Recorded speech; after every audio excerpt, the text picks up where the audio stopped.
Hello friend, welcome to let education YouTube channel में आपका स्वागत है। चैनल को सब्सक्राइब नहीं कीजिए किए हैं तो सब्सक्राइब कर लीजिए और बेल आइकन को दबा दीजिए और लाइक कीजिए।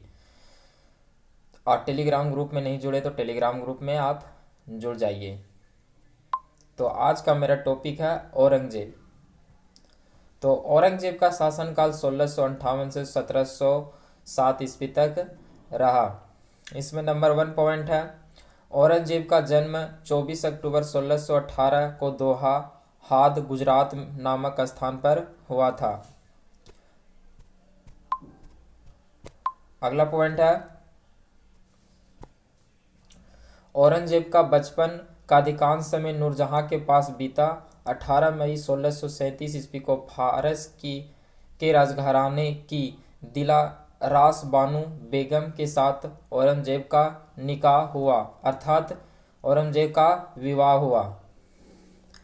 अगला पॉइंट है इसमें, औरंगजेब आगरा आगरा पर कब्जा कर जल्दबाजी में औरंगजेब ने अपना राजाभिषेक अब्दुल मुजफ्फर मुहाउद्दीन मुजफ्फर औरंगजेब बहादुर आलमगीर की उपाधि से 31 जुलाई 1658 को करवाया, मतलब राजाभिषेक करवाया पहली बार। अगला पॉइंट है,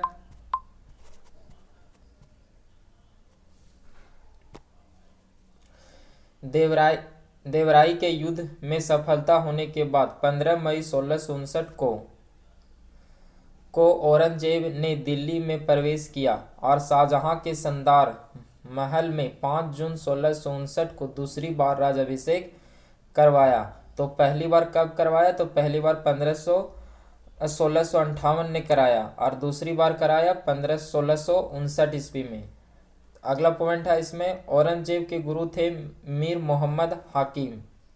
तो औरंगजेब के गुरु कौन थे? तो मीर मोहम्मद हाकिम। अगला पॉइंट है इसमें, औरंगजेब सुन्नी धर्म को मानता था, उसे जिंदा पीर भी कहा जाता था। तो औरंगजेब सुन्नी धर्म को मानता था। सुन्नी धर्म मतलब मुस्लिम धर्म में दो भाग होते हैं, शिया और सुन्नी। तो सुन्नी धर्म जैसे पाकिस्तान में भी सुन्नी धर्म है और सऊदी अरब में सुन्नी धर्म है, और शिया धर्म है से वह ईरान मानता है। तो औरंगजेब सुन्नी धर्म मानता था, उसे जिंदा पीर भी कहा जाता था। अगला पॉइंट है इसमें, अगला पॉइंट है, जय सिंह एवं शिवाजी के बीच पुरंदर की संधि 22 जून 1665 ईस्वी को संपन्न हुआ। अगला पॉइंट है, मई 1666 ईस्वी को आगरा के किले में दीवान ये आम में औरंगजेब के समक्ष शिवाजी उपस्थित हुआ। यहाँ शिवाजी को कैद कर जयपुर भवन में रखा गया।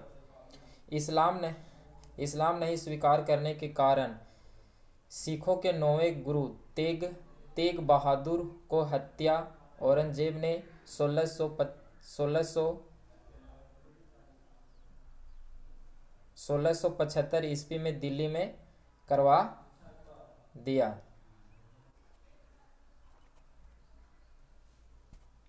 अगला पॉइंट है, औरंगजेब ने 1679 ईस्वी में जजिया कर पुनः लागू कर दिया।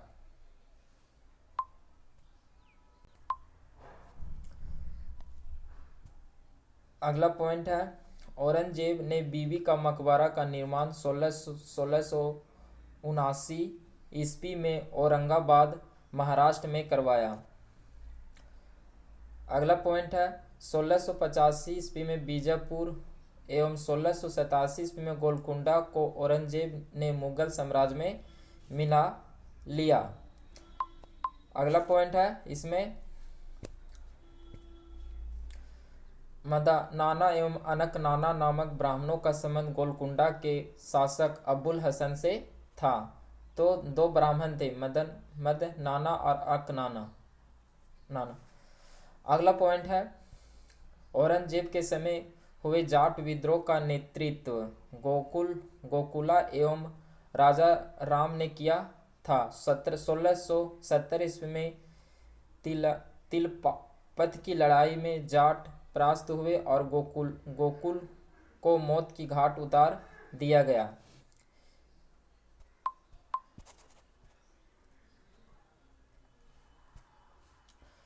गोकुल को मौत की घाट उतार दिया गया। इसके बावजूद जाटों ने 1685 में राजा राम के नेतृत्व में पुनः विद्रोह किया। इन जाटों ने सिकंदरा में स्थित अकबर के मकबरे को भी लूटा। भरतपुर राजवंश की नींव औरंगजेब के शासनकाल में जाट नेता एवं राजा राम के भतीजा चूड़ामन ने डाला था। तो चूड़ामन ने भरतपुर राजवंश का नींव रखा था। अगला पॉइंट है औरंगजेब के समय हिंदू मनसबदारों की संख्या लगभग 337 थी, जो अन्य मुगल सम्राटों की तुलना में अधिक थी। औरंगजेब ने सर्वाधिक हिंदू अधिकारियों को नियुक्त करने वाला मुगल सम्राट था। तो औरंगजेब के समय बहुत सारे हिंदू अधिकारी कार्य कर रहे थे। अगला पॉइंट है औरंगजेब का पुत्र अकबर ने दुर्दशा के बहकावे में आकर अपने पिता के खिलाफ विद्रोह किया। अगला पॉइंट है औरंगजेब ने कुरान को अपने शासन काल का आधार बनाया। इसने सिक्के का कलमा खुदवाना, सिक्के पर कमल खुदवाना, नवरोज त्यौहार मनाना, भांग की खेती कराना, गाना बजाना, झरोखा दर्शन, तुलादान प्रथा। इस प्रथा में सम्राट को उनके जन्मदिन पर सोने और चांदी एवं अन्य वस्तुओं से तोलने की प्रथा थी। अकबर के ज़माने से प्रारंभ हुई थी, आदि का प्रतिबंध लगा दिया। तो औरंगजेब ने सिक्कों पर कलम खुदवाना, नवरोज त्यौहार मनाना, ये सब जितने भी कि अकबर के ज़माने में शुरू किए गए थे वह औरंगजेब ने प्रतिबंध लगा दिया। अगला पॉइंट है औरंगजेब के दरबार में संगीत का पाबंदी लगा दी। मतलब औरंगजेब से संगीत से बहुत ही नफरत करता था, इसलिए पाबंदी लगा दी तथा सरकारी संगीतज्ञों को अवकाश दे दिया गया।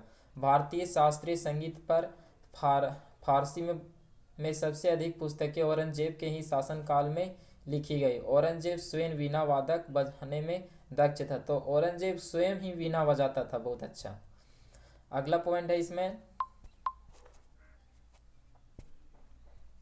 औरंगजेब ने 1665 ईस्वी में हिंदू मंदिरों को तोड़ने का आदेश दिया। इसके शासनकाल में तोड़े गए मंदिरों में सोमनाथ का मंदिर, बनारस का विश्वनाथ मंदिर, वीर सिंह देव आदि द्वारा जहांगीर काल में मथुरा में निर्मित केशव राय मंदिर थे। अगला पॉइंट है औरंगजेब की मृत्यु 20 फरवरी 1707 ईस्वी को हुआ। इसे गुलादाबाद में, जो अब रोजा कहलाता है, वहां गुलादाबाद में दफनाया गया था। अगला पॉइंट है औरंगजेब के समय सूबों की संख्या 20 थी। अगला पॉइंट है औरंगजेब ने दरुला हर्ष काफिरों का देश को दरुला इस्लाम का देश में परिवर्तित करने को अपना महत्वपूर्ण लक्ष्य मानता था। नोट में औरंगजेब के शासनकाल में मुगल सेना में सर्वाधिक हिंदू सेनापति थे। तो औरंगजेब के शासनकाल में मुगल सेना में सर्वाधिक हिंदू मतलब हिंदू सेनापति बहुत अधिक थे। अगला पॉइंट है फ्रांसीसी यात्री फर्कोयस बर्नियर औरंगजेब के चिकित्सक था या डॉक्टर था। तो यहाँ पर क्लास आज का समाप्त होता है। हम फिर नए क्लास में बौद्ध या जैन धर्म के बारे में बताएंगे।